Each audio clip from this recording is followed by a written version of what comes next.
Hi, welcome. We're getting everything set up here so that everybody gets to participate. So I'll just wait. I'm sorry, I want to wait just a minute before we get started. Welcome. I hope that the distance learning hasn't been too terribly difficult for you.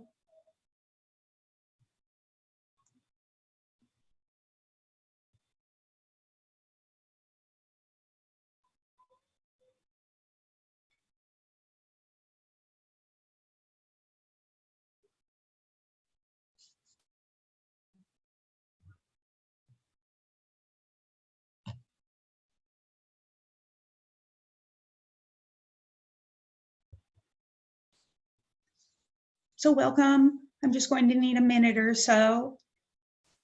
I'm trying to make sure that everybody has that opportunity to join.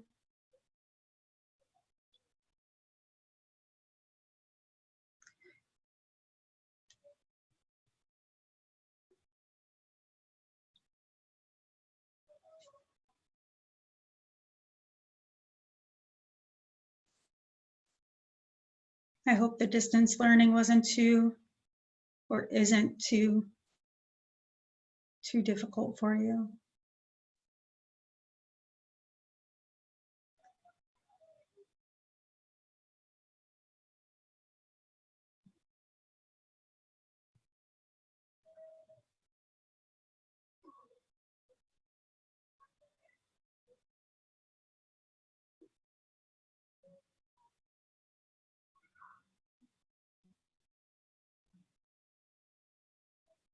When I was putting this PowerPoint together, I was getting pretty excited about different aspects that I could share and really try to help, with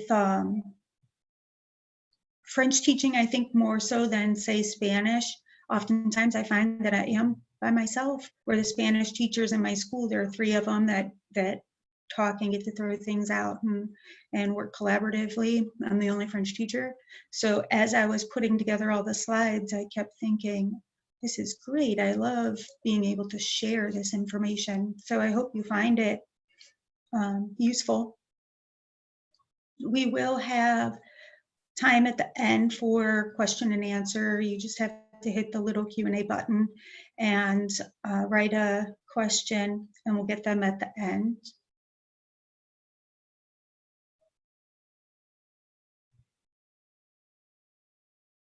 So I'm going to go ahead and get started with the presentation. And my whole objective here is to show you how you can use those IPA activities or the thematic units that you can find from Teacher's Discovery, how you can use those activities to help you build an at-home curriculum, and how we can put them together and make use of everything for what it is. I'm going to show you, I used 2 resources here when I put this together, and was able to make probably 10 different lessons, 10 different assignments or activities that I could do with the students. So first, we know that we're looking at communication. We know that we need to be able to interpret. The interpreting is what comes first. You have to have that, right? So we do the reading or the viewing or the listening. The viewing online is great. You can post that file and the students can watch the videos or send them to YouTube if you're allowed to do that. It's great that they can have that video there and manipulate it and use the technology for what it is. But we have to remember that they also need to be able to read. So we do throw some articles in there. And we have our interpersonal speaking and the presentational speaking that are shown here.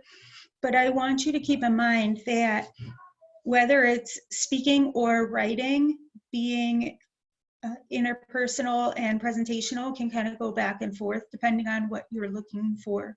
If you're looking for an interpersonal conversation, then you have them talk, right? But you could do that same thing with the same questions and have them write an email or a text message instead. So they're kind of, when you come to a speaking or a writing, they can be used in multiple ways. I like to do that when I have guided questions. I have them write out the answers to their guided questions and then prepare those for answers, or I'll have them read the whole paragraph as a presentation. In order to do any of that, we need vocabulary. And I know that our goal isn't to have a huge list of vocabulary words that the students memorize throughout the rest of the year and just keep adding vocab words to it. But it's important to have the vocabulary because without vocab, they can't do any of the communication. So the very first thing that I do is Quizlet. I love Quizlet because it allows the students to study in all means of communication. So when they're doing their flashcards, they're learning how to read it, right, to recognize it. And then if they're doing the match game, again, they're looking at reading comprehension. Can they understand the word that they're looking at? And both of those will then lead into the writing and speaking aspect as well. There's a writing feature for writing. My favorite though is the gravity game. I like it when they do that because they have to type the word, so it helps them to spell it properly, forces them to spell it. And then there's also the listening activity, which will then help them with speaking. They listen to the word, they'll know how to say it. In Quizlet, I don't know if you've ever used it before, but I took this screenshot here from my class. I took the students out, but here you can see a handful of my students and I can see exactly what they've studied. So I can see that this top student, okay, never did the learn activity, okay, went straight to spelling and matching. And you know, sometimes that's okay. Sometimes that's, you have to let them do what they need to do to learn because everybody learns in different ways. But sometimes I do tell them, hey, I need you to do gravity and I want to see that you did it. I want to see that you finished it. I tell them right up front, I can see this. I can see, I show it to them, and then they don't try to get around it or cheat or say they did it and they didn't. So Quizlet is important. And you know, sometimes what I'll do is just go straight to the document that I'm going to give them. I'll go there and I'll pick out some of the really important words or the words that are the no excuse words, and I'll make sure those are in the Quizlet. We don't teach specifically to a reading. We always try to say, well, listen, there are going to be vocab words that you don't know, which is true, but they're beginning to, you have to kind of give them a little bit of a push start, a head start. So giving them some of the really important words ahead of time is a good idea. So here we went on, I'm in Ohio, and it was mid-March when we stopped going to school. And it just so happened to be right between our third and fourth quarter. It was spring break, and they said, okay, we're gonna come back. We're going to do distance learning for a week. We hadn't started the fourth quarter yet, and luckily for me, we were getting ready to do a health unit. So even though this article, this paragraph that I'm using right here isn't currently in the health unit that you can find at Teachers Discovery, I really wanted to show you that in addition to I have this activity that I need to teach it, I want to teach it, I want them to see too, you can go. You can find whatever you want on the internet. This I found in a news article meant for kids. Okay, I teach the students how to find that, how to get there, and that's what I really want them to see here. Okay, you can go, you can find stuff that's outside of the classroom. You don't need me to tell you what to do. And we've not studied the vocab yet, and this is important. It's what's going on. So that was really my objective. So for this week, that was supposed to be after spring break, before starting the health unit, I decided I would make this PowerPoint on COVID-19. So in the PowerPoint, my goal here in the beginning was I want them to know that they can find something on their own, look at the titles, the subtitles. I'm going to teach them. They know more than they think they know. Let's go ahead and look at keywords and cognates and guessing meaning. So within my PowerPoint, I had the paragraph that we saw just on the last slide there, and I showed them the paragraph just as it was. I have everything color-coded for you here. With the students, when I did it with them, I did one slide at a time, and I had everything normal, and then I highlighted all of the cognates with them. Or I had everything normal again, and then I went through and identified all the keywords with them. So here, all of your words are colored on one slide, but when I did this with the students, I did 3 different slides before getting to this slide, this concept of look at all the words that you already know. Okay. Are there going to be words that you don't know? Sure. Okay, but there's so many that you do know. The difference here could be, though, where I have keyword recognition. I have the words here in red. Those are the ones that I think my students would know. Okay, I think that they know that.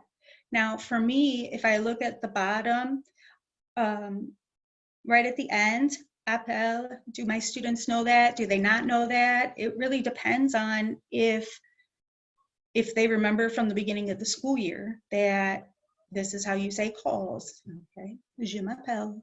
And then you have to rely, you have to tell them that they can use that previous knowledge. That's what they're expected to do.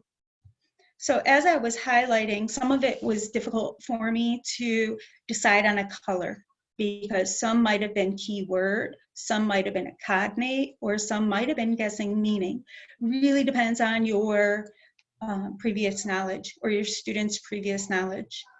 So I put parentheses around the ones that I thought, well, maybe this would be guessing meaning if we haven't gone over it. It's possible, but they could be different. All right, so this is what I ended up with them. This would be my example. I added more parentheses just to highlight the idea that maybe somebody might understand this, somebody might not. So I just asked them, just look at the words you know. Let's ignore everything else for right now. You should be able to find that main idea. What's this about? Use the picture. It's given to you. It's a resource. Use the knowledge that you have, whether it be previous knowledge, something that we've learned in class, or keyword recognition, cognates. Take all that and just see what's the main idea. What can you say?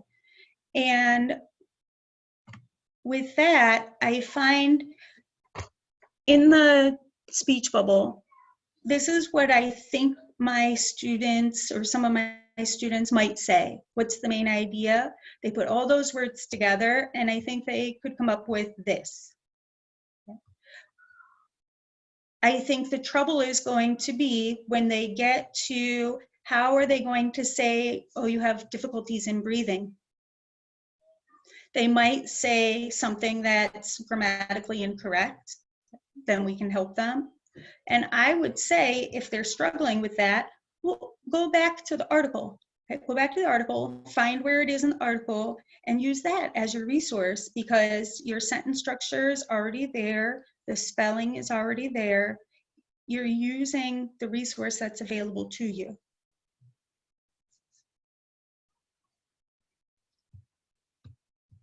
Now, I didn't do it, but I could have used the main idea here as a speaking as well. I'll get to Flipgrid a little later. I love it. You ask a question, they answer orally. And I could have had them read this as a presentational speaking activity as well. Just tell me the main idea in French. That would have been good there. So what I did though, I said, okay, we just did this one together. This was my PowerPoint. Okay, now it's your turn. I want you to take this paragraph from the same article, take the paragraph, and for tomorrow, identify all the cognates, identify all the words that you already know because of your previous knowledge, and then see which ones you can figure out and you think you have a pretty good guess for the guessing meaning from context. Okay? Do that, identify that main idea, and then come back. So we did that lesson. We had the one reading page. We focused on identifying words that we know, and then we learned and focused, how do we take that knowledge now and make it useful? How can we use the words to write a paragraph or a sentence or tell somebody what the main idea is? And then that's what I want them to do. With Flipgrid 2, part of the assignment, I didn't do this, but I could have said, okay, do all this, and then you don't have to write down your main idea, just go tell me the main idea in Flipgrid. Once again, I'll get to that in a minute. I don't know if you've used it. Oh, here it is. It's amazing. I absolutely love Flipgrid. One of my coworkers told me about it, and I kept thinking, oh, I don't have time to learn something new. I don't have time. This is just too much. So eventually I stopped. I took a minute. I signed up for everything. It's all free, and I loved it. You can put whatever you want in there, some kind of prompt, and then I put it in my Google Classroom, the link. So I take the prompt and the link, I put it in my Google Classroom, and then they answer. They click on the link, they make a video, and then they submit it. I haven't had a video, I think, longer than 20 seconds. They like it because it's quick, it's easy, it's fun, they can be silly with it, and it's easy to grade because when you're there, you just go from one to the next. So you're not opening up something and closing and going in somewhere else. It's really easy, really easy. And I'm not particularly fond of being on camera, especially now when, our hairstylists and everyone's not available to us. But I think it's so important to make a video of myself to put out there because, one, there are students who don't like doing that and they need to see a model. They need to see what's going on. They need to see me in a different light and know that they can also do something that they're not used to. So I'll show you my Flipgrid real quick.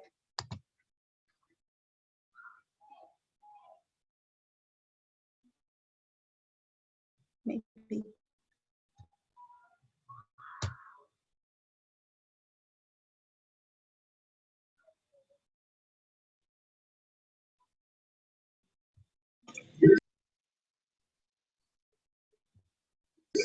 Quand je suis malade, d'habitude, j'ai mal à la gorge, mais je n'ai pas mal au dos. J'ai souvent des frissons aussi. And then that was it. And then after that, I had my students do the same thing. I gave them the prompt, said, this is what you have to do. Tell me a symptom that you usually have, something that you don't usually have. Okay, just tell me something. So that's what we did with Flipgrid. And then later in additional Flipgrids that I did after this one, they ask you to do a selfie before you put it up there for the submitting it. And I used my dog as my selfie, and then that prompted them to do something silly with theirs. When I did likes and dislikes with my 7th graders, I had different, I like French, and I held up a French book, and I like geography, and I held up the globe. It's just fun. You can do whatever you want. All right, so then after that, I'm looking at, in my lesson, because we did go beyond that week of the buffer between spring break and going back.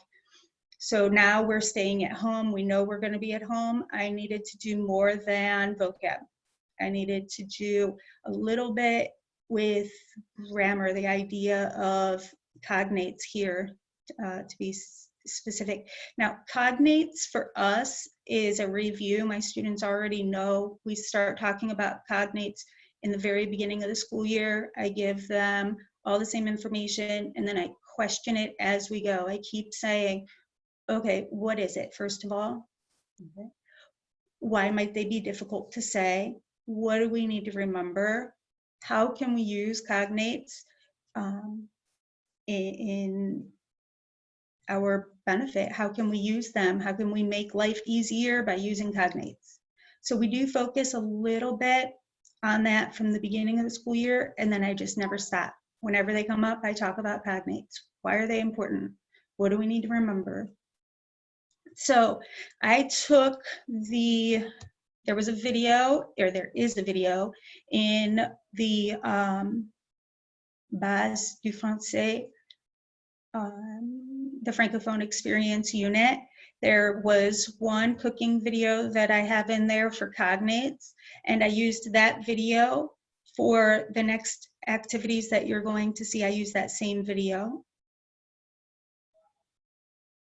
So we have some notes real quick. So why might they be difficult?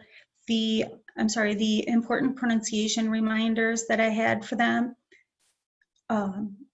These are also things that we've talked about. When I work with pronunciation and sounding words out with the students, I always say, okay, go back to the alphabet. How do you say a French A?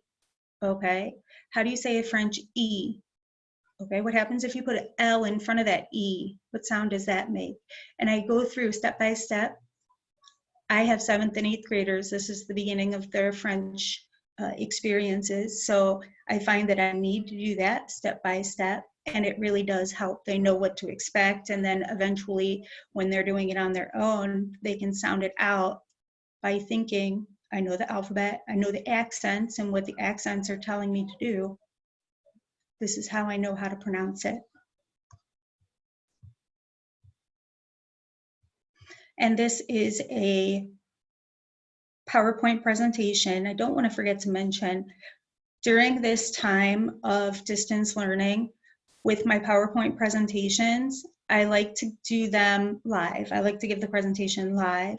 Originally, our principal said, make a 20-minute video lesson, post it, and make sure you have an assignment that goes along with it. I did that at first, but I did not like not having that opportunity to talk back and forth with the students if they needed help. So I started giving my presentation and doing it live so the students could be there and they would have that opportunity to question things or ask for clarification. And I recorded it because I still needed to post a 20-minute video to Google Classroom for my students. Personally, I liked it better live. You don't have to, but I really did. And then I put the PowerPoint in Google Classroom too, so the students could go back and reference it if they needed to. All right, so this is the article. I'm sorry, the activity that goes along with the video, I had them do, we're listening specifically for cognates. We're talking about cognates. What do they look like? How do they sound? How do we know what they sound like? How does that help us in the future? So this activity, I wanted them to narrow down and really just think specifically for one word. I am listening for one word, and I'm going to listen at 16 seconds, at 21 seconds, and at 30 seconds to see where I hear it. It's really focusing the skill down. Okay. What letters do you hear? And so my directions here in the speech bowl, I put note the time where you hear each sound. I added in there, give or take a second or two, because I don't want them sitting there trying to be exact to figure out which word it is. And so once I told them that, then I had to also say, hey, number 7 could really be 2 different answers. And if you look at number 7, letter A is 2 minutes and 14 seconds, and B was 2 minutes and 17 seconds. So really, if we're listening for give or take a second or two, that's what it is. It could be either. I also always try to tell my students to not necessarily look for what the textbook is trying to tell you the answer is, but what do you think it is, and how could you justify it? And in an example like this, the students could say, well, if I'm looking at the answer sheet says it's A, but I think it's B. Let's talk about it. Can we figure it out? Always go with what you think.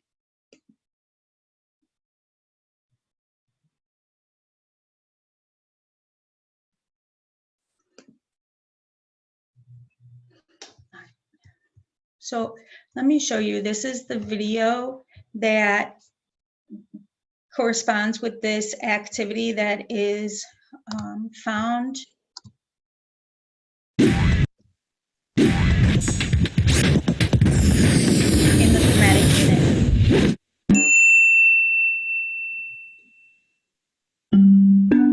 Salut Béatrice. Oh, salut Alban. Béatrice, tu as trouvé une super recette? So as you can Une see, salade de fruits. Sais-tu que le They can mot follow salade along est with féminin? On with the dit time. la salade, une salade. Les noms communs peuvent être masculins ou féminins. On va voir ensemble comment les différencier. Montrez-moi les ingrédients de votre recette. Un joli citron, le citron, ce citron est masculin.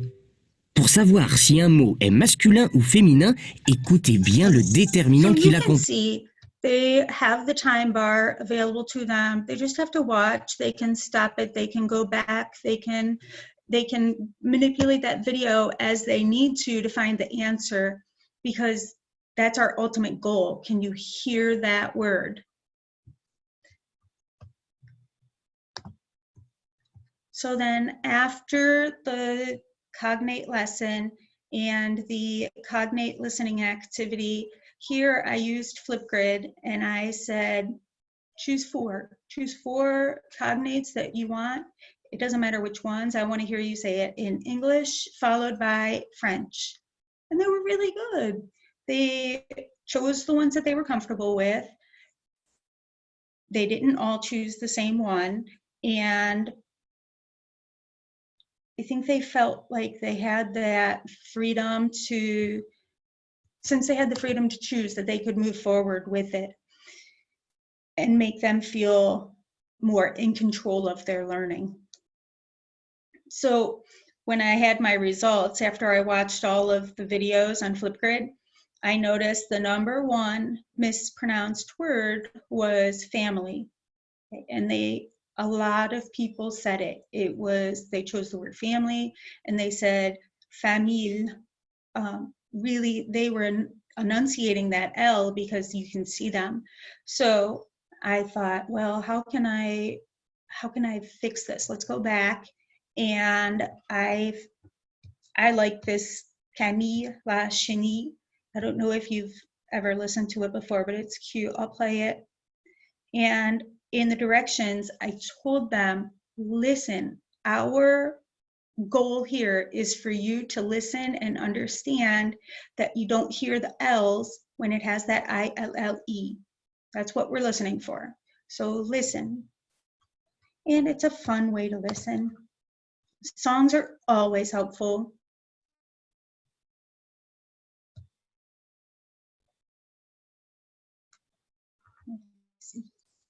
Bonjour à tous. Alors, j'ai une super chanson à vous faire découvrir, que vous pouvez même lancer en défi aux enfants, à savoir s'ils arrivent à la faire. Parce qu'elle n'est pas évidente. Donc, je vous montre. Il faut les deux index. Les deux index, voilà. Il faut faire quelques petits échauffements avant de commencer la chanson et vous allez vite comprendre pourquoi. Je vous montre. Camille la chenille se plie, se déplie. Camille la chenille se replie, c'est la vie. So I had them watch that. We watched it together. They laughed. They like singing and they like being silly. So this was perfect. And I told them, work with a group of friends. You can do this from a distance. All get together in a Zoom or a Google Meet and sing it, practice, and post your video in Flipgrid. And they did, and they were so much fun to watch, and it helped. So then I went back to that video, the same video, and now we're looking at grammar. We're still looking at cognates. We're still focusing on reading and listening. But this time, let's include indefinite articles. So how do we know if something is masculine or feminine? What does it look like? How is it different? What does it sound like? How is it different? And we did this by circling back to that video from the Francophone experience, Les Bases du Français. And same thing, I said, listen right here, listen at second 39, and then tell me, how do you write that article? What's it sound like? What's it look like? I want to mention, these are all activities that came from Les Bases du Français, only I separated them out. I didn't give them the whole IPA. I didn't give them the whole thing. I picked pieces out and focused just on those one at a time.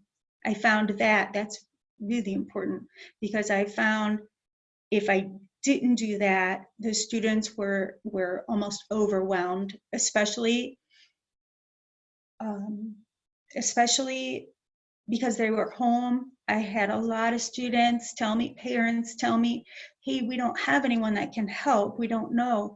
And so, yes, our activities are supposed to be challenging, right? But I don't want the kids home crying because they can't figure it out, which that was my biggest lesson since the middle of March was I need to be as specific as I can. I need to have these as live, interactive lessons, and I need to break it down into smaller sections. So I did. I took just one section at a time. I said, this is what we're doing right now. Focus on your listening. This is what we're listening for. And for this activity, I did not give them the activity handout that I used. I just typed it in. They didn't even know that I was taking it from an IPA. It was just a fun activity.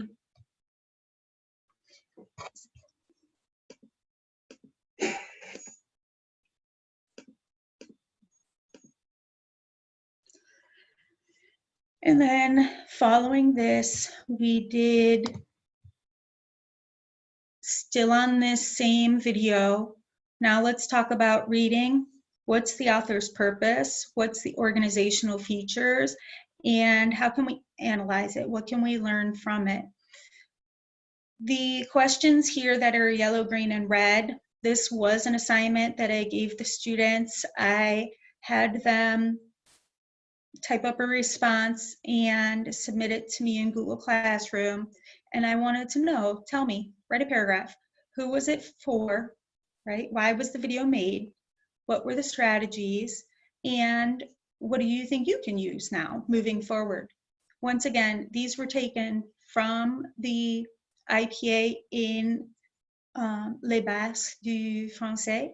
They were taken from there. They're just not presented that way. Once again, it narrowed it down, made it very specific for the students to know what they were looking for. I will say I have them highlighted here for your benefit. I did not do that for them. I just left it kind of open. Okay. At that point, they didn't need to know that they were answering specifically the skill needed to identify the author's purpose. It was more just fun activity, showing that they were able to understand it. So when we're in the classroom, cheating is possible. So now outside of the classroom, cheating is definitely possible. And we have to be aware of what they can do and maybe how we can use that to benefit them. How can we teach them, okay, yes, you have this available. So if I put the file in for this video, if I put that in Google Classroom with the activity page and I say, watch the video, complete this activity, right? Most students will do that. However, there will be students who go onto YouTube, they find the same video, and then you can slow it down. So when you click into settings, you can go from normal speed to 75 or half the speed. So what I tell them is, if you need to slow it down, okay, slow it down, but only to 75%. Don't go any slower because then it'll mess up the pronunciation and it'll be counterproductive.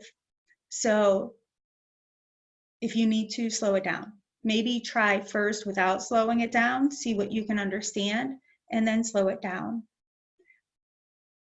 Any way that you do it though, when you're done, you have to go back and listen to it at full speed.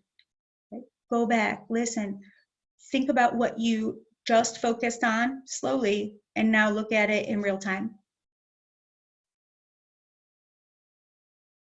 In all of my units, I was very anti slowing down the video. Like, that's not the purpose. That's not what we're trying to do. We're trying to learn that you can find something that's authentic and use it as an authentic document, which means that you're not slowing it down.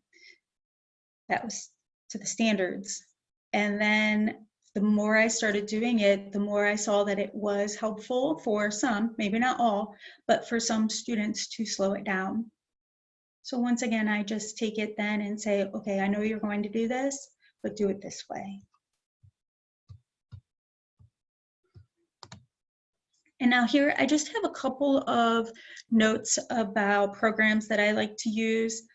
If you haven't used it before, Conjugamos is a great website where you can study, you can have your students study all kinds of verb tenses and the moods, conjugating them.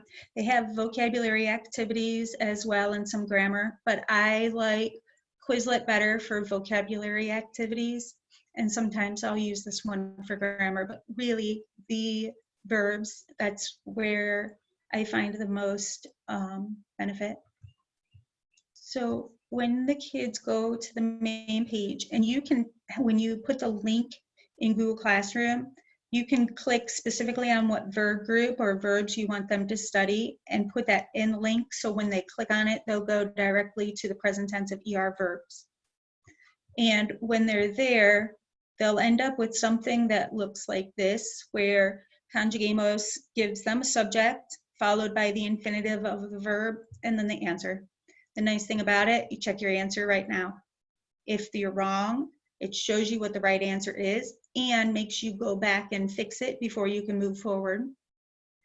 There are also games with Conjugamos that are really good. The kids like Battleship, for example.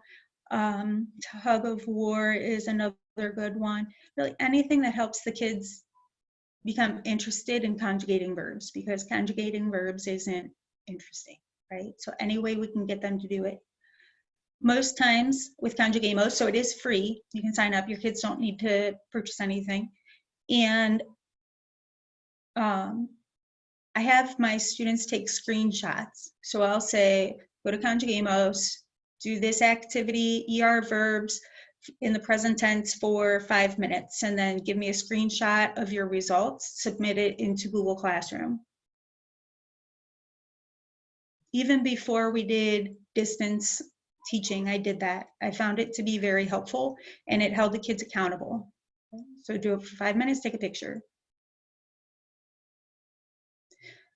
You can choose when you're there, you can do just one group of verbs, you can do all groups of verbs, you can do irregular verbs. The most important thing here with irregular verbs, if you haven't already used Conjugamos, is to note, make sure the students do not do all irregular verbs. It's impossible. So they would want to go into settings and choose the ones that they want. I also like to use Kahoot. Kahoot is like a quiz game. It takes a little bit of time to set it up, where you have to create a new quiz with whatever information that you want, a new set of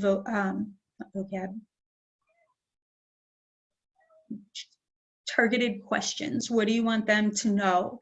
So you can see here the one that I did this morning was education. So I created it this morning. It's a little time consuming, but I created it and then played it in real time with the students. At 1:30 today, I said, hey guys, we're gonna be in Google Meet at 1:30 and we're gonna play Kahoot. Okay, come and join us. And then I took all of the information of what we've studied from the week and put it into the Kahoot game in different ways. You can do multiple choice questions. You can do true or false questions. Those are the ones that I typically do. You can do short answer as well, but it's not something that I'm interested in using for my curriculum. So I grabbed this picture so that you can see where I added a word about cognates. Okay, we were talking about cognates, we did listening, we did speaking. Now let's make sure we understand again what they are. Keep circling back. And it's a game, and then you can get results.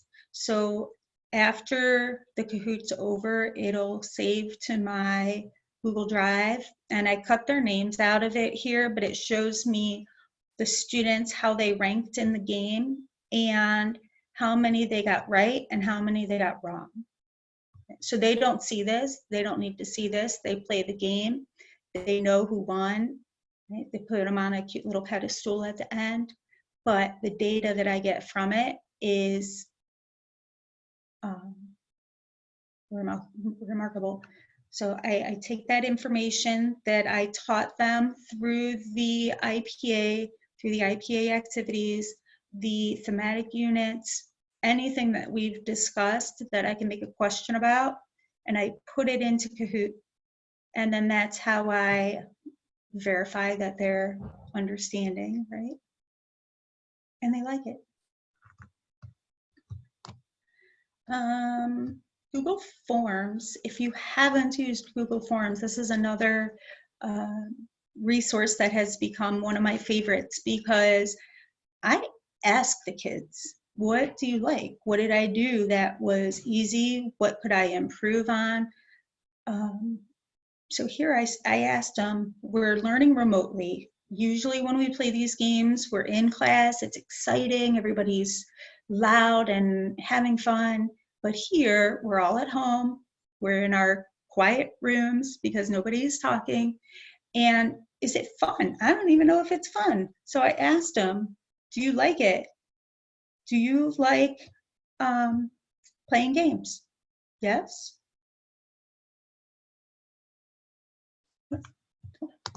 Do you like playing games?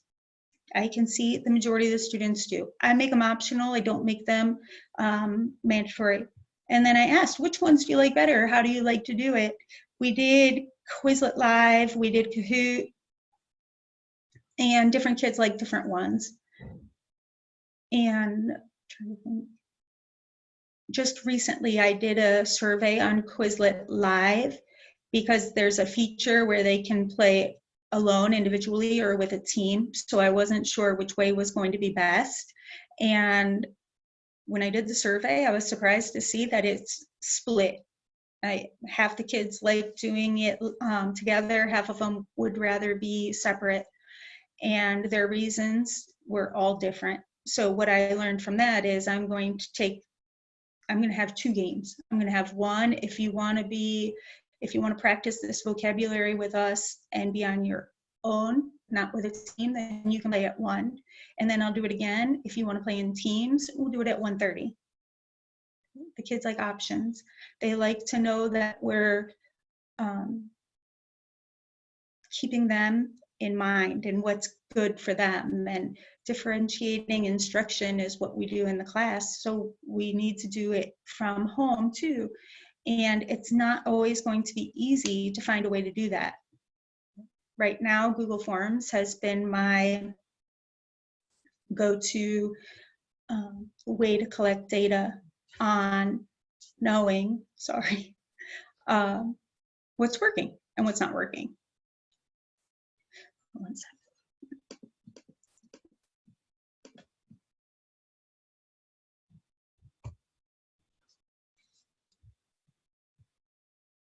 So I think I got through everything. I think I shared what I wanted to share. I hope it helped. I really hope it helped. And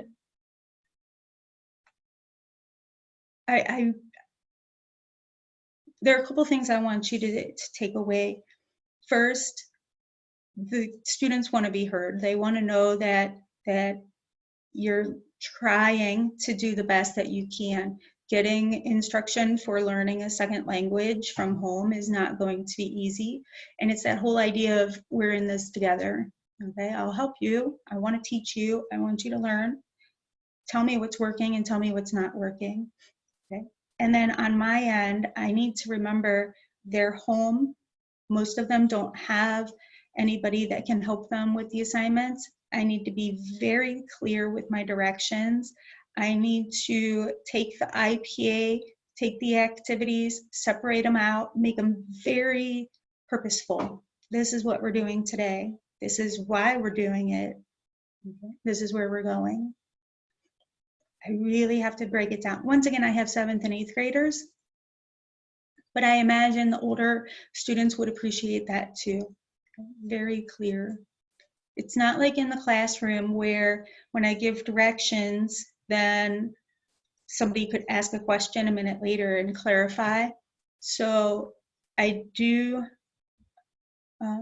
all, when I make an assignment, I go over them live in Google Meet with them, so they have that chance to ask, but everybody's not there. So I really try to make them as clear as I can.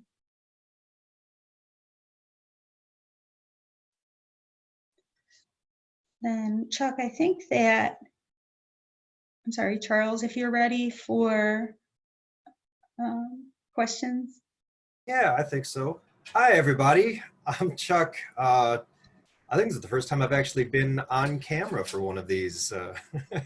Everybody just gets my emails and gets to see me from the background. No one's ever actually seen my face. So hi, everybody. It's nice to meet you. And I'm so glad everybody was able to come to tonight's webinar. So thank you so much for coming out and hanging out with us tonight. And thank you, Renee, so much for donating your valuable time to us. I know we really appreciate it. Well, thanks for having me. Yeah, absolutely. I have a couple of questions, and I apologize now if there's noise happening behind me. I do have birds in in my That's okay. office right now, so I've got this cool beach background, so you might actually hear real birds behind me, and that's what's happening.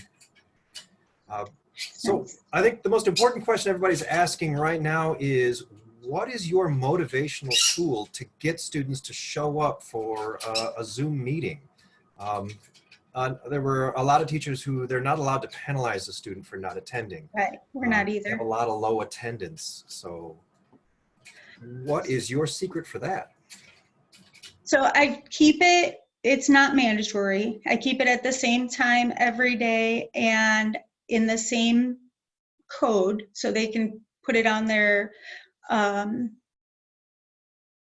bookmarks, and they can go in whenever they want. I like to have the availability for them to come in and talk to me one-on-one from 10 to 12 every day. I have that Google Meet open, but then they know too that they can come in and get group instruction.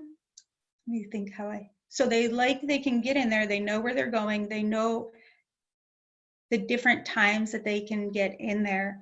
And for the live ones, I try to be silly, do things that I don't usually do in the classroom, or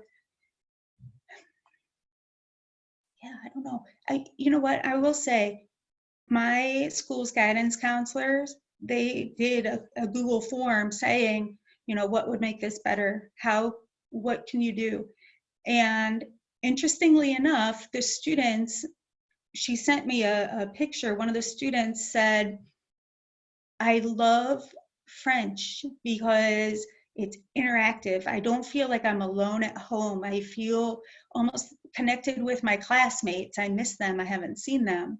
And that's what makes me show up the next day. If one kid can't, then that's one kid can't. But maybe the other 10 can, and it's making them happy that they get to interact with their friends. I don't know, did that answer a question?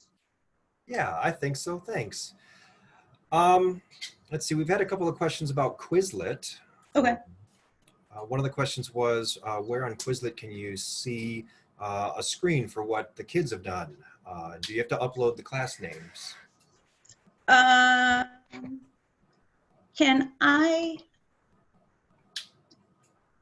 Do I have to upload the class? Is that what you said? Yeah, and where on the screen, I'm sorry, where, I've lost my place here. Okay, where on Quizlet can you see the screen for what kids have done? I don't know if this is possible. Can I put something out, email it maybe, for step-by-step directions on how to do that? Yeah, or absolutely. Is it best for me? Because I'd have to go through and look at the program. Yeah, absolutely. Okay. You can send that to me. I can email that to you. So Janet, when you ask that question, you can email me, so I have your email address, and I can email you right back and let you know. Or you can follow along whatever she gives me. I'm going to go ahead and post on our Facebook page in the event for tonight, so it'll be there too. I think it'll be easier. It'll just be a little tutorial. All right, I think that sounds great. A Flipgrid question. Is there a way that people can find Flipgrid lessons that are made by other teachers? Yes, I believe so. I don't use them, but there is my coworker that used it. That's what she said. She would go in and look at the different videos and then post those. So it is possible. And I wanted to mention too about Flipgrid. You can set it to private. So if I was a student and I posted on Flipgrid, I could set that so that my classmates can't see it. That is a possibility too. I think I forgot to mention. So it takes away a little bit of that anxiety of, oh my gosh, I don't want to do this, and post it online. So they can keep that private. All right.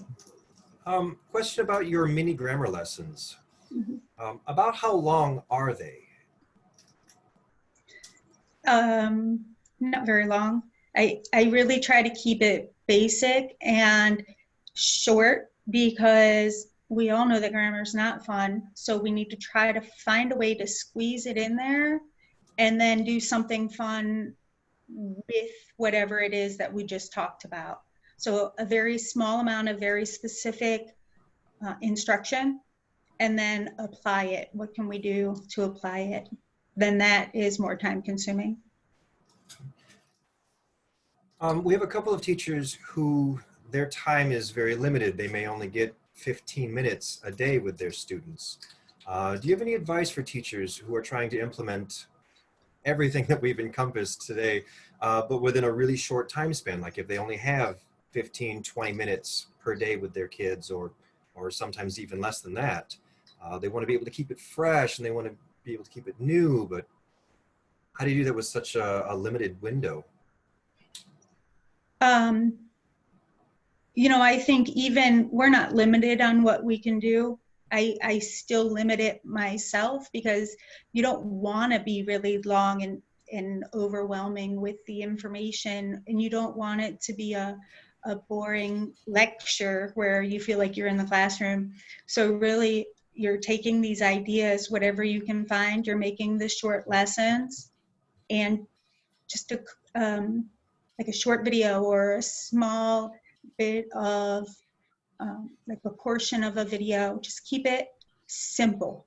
I think that would be my biggest advice. So even with 15 minutes, a short amount of time, you can do it if you keep it simple and you keep your students in mind. What do they know already? What can you help them with? What can you give them ahead of time that they can look at on their own?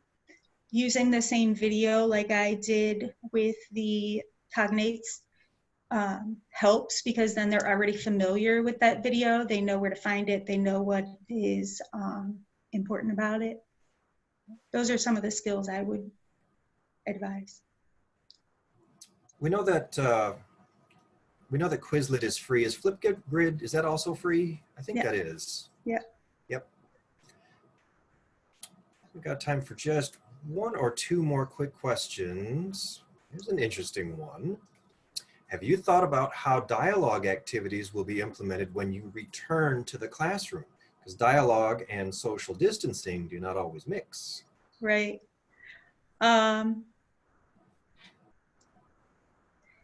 Yeah, that's something to ponder, I think. I would need more time to come up with a good answer for that. I'd like to clarify though, if possible, are we saying how can we have that interpersonal speaking from a distance, or how I'm going to go back to that? Do you know? I guess either or. Probably how those dialogue activities are going to work in a classroom environment when everybody comes back to school. This is assuming that we're going back to school in the fall, and I hope that's the case, but you know, we're of course playing it week by week, sometimes day by day, so. Yeah.